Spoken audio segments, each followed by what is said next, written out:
Et quels sont vos rapports avec l'abbé Grisol? On pense qu'il nous cache quelque chose. Je suis d'une culture, je suis de culture chrétienne. J'ai été baptisé, j'ai été au catéchisme, puis je suis devenu, puis j'ai été athée parce que j'ai arrêté de croire en Dieu. Je ne sais pas si j'y croyais vraiment d'ailleurs.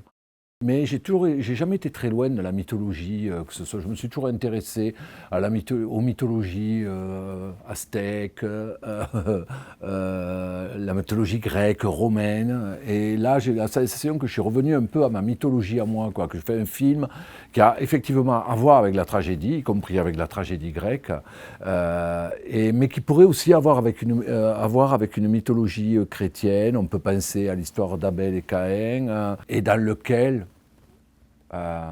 j'ai introduit un prêtre, et surtout, je pense que c'est un film aussi dans lequel, où je réinterroge, je remets en cause toute la morale dans laquelle j'ai baigné, et une morale qui est très établie, quoi. Voilà.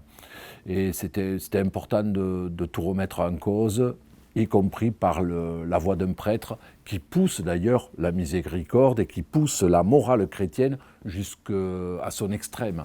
J'ai la sensation aussi d'être revenu vers L'inconnu du lac, vers un film assez simple avec un meurtre, une tension liée à une enquête. Comment dirais-je, c'est marrant parce que c'est un motif, je trouve, auquel je tourne beaucoup, ce mélange de tragédie et de comédie. L'inconnu du lac était beaucoup tourné vers la tragédie, vers le drame. Et là, j'ai voulu un peu réinjecter un peu plus de comédie, un peu plus de légèreté. Oui, mais je pense que Le Roi de l'évasion, enfin, j'ai fait beaucoup de films précédemment qui tentaient ce mélange des genres et dont j'étais pas vraiment content. Je pense que c'est toujours un peu l'idée. Tant que je ne suis pas content, j'essaie de refaire. C'est étonnant, aux États-Unis, on me parle beaucoup de Claire Maton, quoi. Bon, ce qui est très bien, que je vois que les Américains sont très sensibles à l'image du film. C'est le troisième film qu'on fait ensemble. Et est-ce que ça...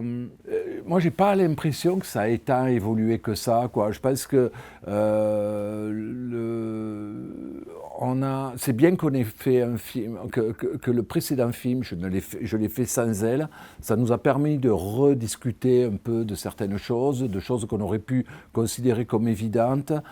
Et puis la relation forcément, la relation entre un réalisateur et une chef opératrice étroite.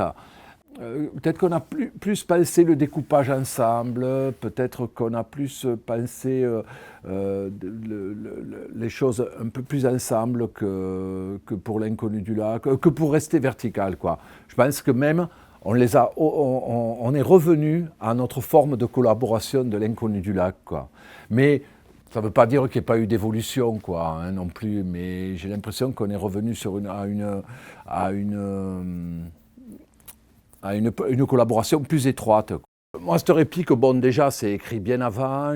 Puis je pense que ces questions sur la culpabilité générale, notre responsabilité de tout ce qui se passe dans l'espèce humaine, quoi, notre responsabilité individuelle, effectivement, je pense que c'est une question qui vient de loin. Dostoïevski en a parlé. Moi, et j'y viens. Je sais que c'est une question qui me hante depuis longtemps. Je pense qu'on est d'ailleurs dans des temps où on a très facilement tendance à se désengager, effectivement, des malheurs du monde. Et même, j'ai l'impression qu'on est de moins en moins comment dirais-je, en empathie avec l'autre, quoi. Je vois, alors là, je parle, c'est loin, mais même quand c'est près, on arrive à passer devant des gens qui sont en train presque de mourir dans la rue, et on arrive à passer devant sans les regarder, quoi, sans s'arrêter pour leur porter secours, quoi. J'ai l'impression qu'on attache beaucoup d'importance à nos individus et de moins en moins d'importance à l'autre.